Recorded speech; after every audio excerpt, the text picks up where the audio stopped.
I heard my CEO mock me for believing I won the award. The next morning, a $400 million contract exposed the real name behind the success.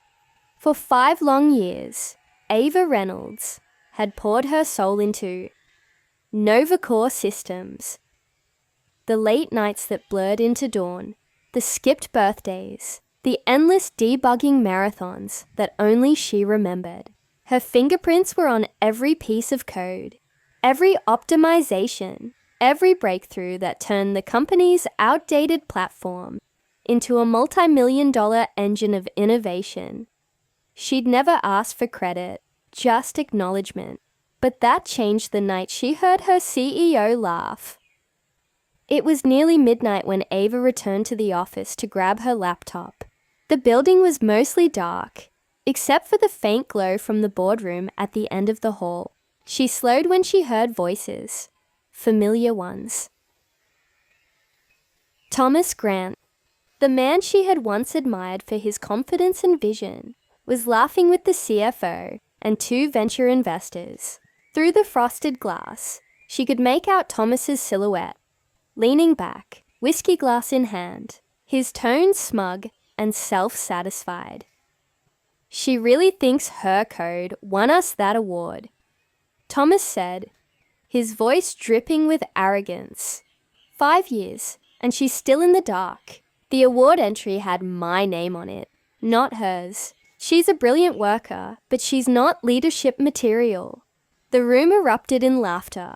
Ava froze. Her breath caught in her throat. The words hit harder than any insult could. That award, the Global Tech Innovation Prize, had been her proudest moment. The code behind it had taken her 3 years to build, one sleepless night after another. And Thomas had taken it all. The recognition, the spotlight, the interviews, the applause, as if she'd never existed. Her hands trembled as she turned away, fighting the urge to storm in. But anger wasn't what she felt most. It was clarity. A piercing, painful clarity. She had always trusted the wrong person.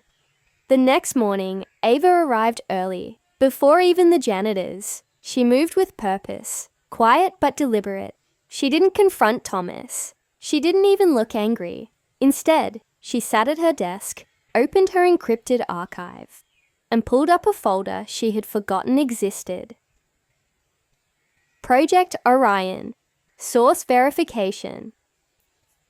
Inside were years of work, commit logs, timestamps, development screenshots, recorded video demos, all signed under her digital ID.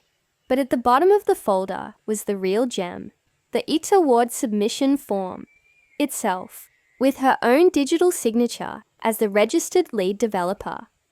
Thomas had overwritten nearly everything public-facing, but this one document, this legally binding certification, had remained untouched because only the original signee could modify it, and that same document had been automatically attached to the upcoming $400 million acquisition deal with Stratton Ventures. It wasn't revenge Ava wanted, it was truth, and truth had a way of surfacing at the right time. Later that morning, Thomas called her into the glass-walled boardroom. His tone was the same smug charm he used when pretending to care. "Ava," he said, flashing that politician's smile. "Perfect timing. We're about to sign the Stratton deal. You'll want to see this. It's your baby, after all." She smiled faintly. Wouldn't miss it for the world. Around the table sat Stratton's elite, polished investors, emotionless lawyers, and Paz Mr. Lennoxine, the deal's lead negotiator. On the table lay the thick contract package, worth nearly $500 million. Lennox flipped through the final pages. "Before we finalize," he said, "we just need a procedural confirmation. The signature of the registered lead developer from the award-winning submission." Thomas nodded confidently. "Of course. I'll sign it right now." But before his hand reached the gold pen, Ava slid a crisp folder across the table. "Already handled," she said calmly. Lennox raised an eyebrow and opened it. His expression shifted as he read the attached certification. Confusion crept in, then realization. "The name listed here," he said slowly, "isn't Thomas Grant." Thomas frowned. "Excuse me." Lennox turned the paper toward him. "It's Ava Reynolds." The pen froze midair. Silence fell like a thunderclap. Everyone turned toward Ava. Her expression didn't waver. "I believe transparency," she said softly, "is important in partnerships." Thomas's smile vanished. The air thickened with unspoken dread. He had built his empire on lies. And in that single moment, Ava had just lit the fuse. Thomas's face drained of color. His hand hovered above the pen, fingers trembling. "There must be a mistake," he stammered, forcing a shaky laugh. "Ava worked under me. I led the project. I approved every milestone. This is just a clerical error." But Mr. Lennox wasn't even looking at him anymore. His gaze was fixed on Ava, analytical and sharp. "Ms. Reynolds," he said, flipping through the attached documents. "Your digital signature on this submission. It's time-stamped 6 months before the award announcement. That means you personally filed the code base." Ava nodded calmly.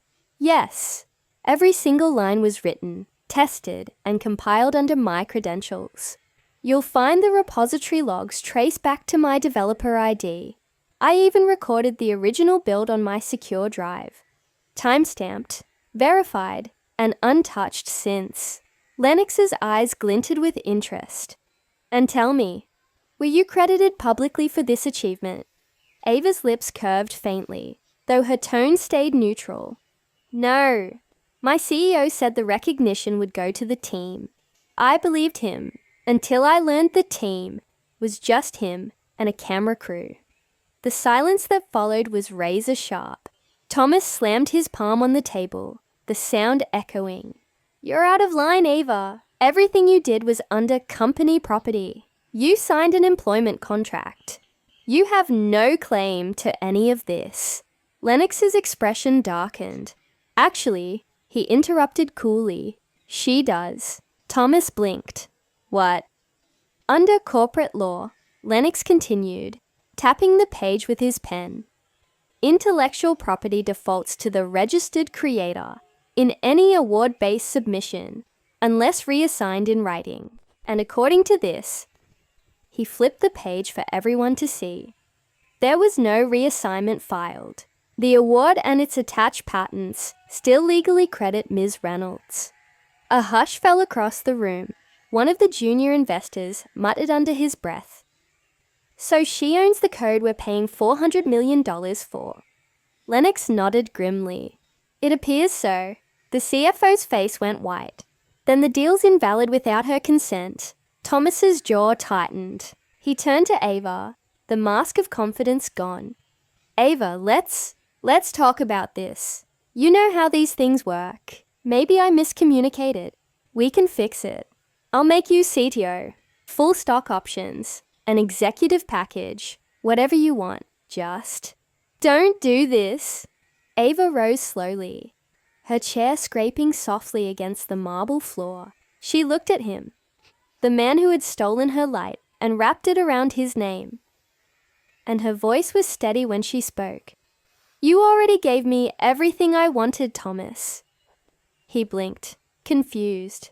"What are you talking about?" Ava smiled faintly. "Credit." Then she turned toward Lennox and the investors. "If Stratton Ventures is still interested in acquiring the platform, I'm willing to negotiate directly as the rightful architect of the product." For a long-waited moment, no one spoke. Then Lennox closed the folder, leaned back in his chair and smiled, a slow, knowing grin.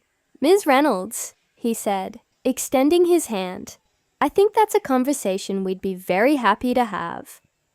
By the end of that week, the headlines exploded across every tech publication. CEO ousted. After developer exposes fraud, 400 methane. Deal restructured under new leadership. Unsung engineer becomes the face of innovation. Ava Reynolds breaks the silence. Thomas Grant's empire crumbled overnight. His resignation went public. His reputation shredded by the same truth he'd tried to bury.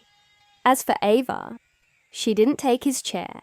She didn't want the CEO title or the applause. Instead, she accepted Lennox's offer to head a new global research division under her own name with full creative control. Her quiet persistence had become legend in the industry. Every major outlet wanted her story, but Ava rarely gave interviews. She preferred her peace to her fame. Weeks later, she stood alone in that same glass boardroom, the one where she'd once overheard that cruel laughter through the wall. The city lights shimmered against the windows, reflections of a world that finally saw her for who she was. She whispered to herself, almost smiling, 5 years in the dark was worth it, because now the light's mine. On the conference table sat a single framed document, the Stratton Novacore contract that had changed everything. At the bottom, in clean black ink, it read, Lead Developer Ava Reynolds. Ava touched the frame gently, a small satisfied smile crossing her face. Because sometimes, silence isn't surrender. It's strategy. It's the sound of someone quietly letting the truth arrive, right on time. Moral: never underestimate the quiet one in the room. They're not ignoring the noise. They're just writing the ending you never saw coming.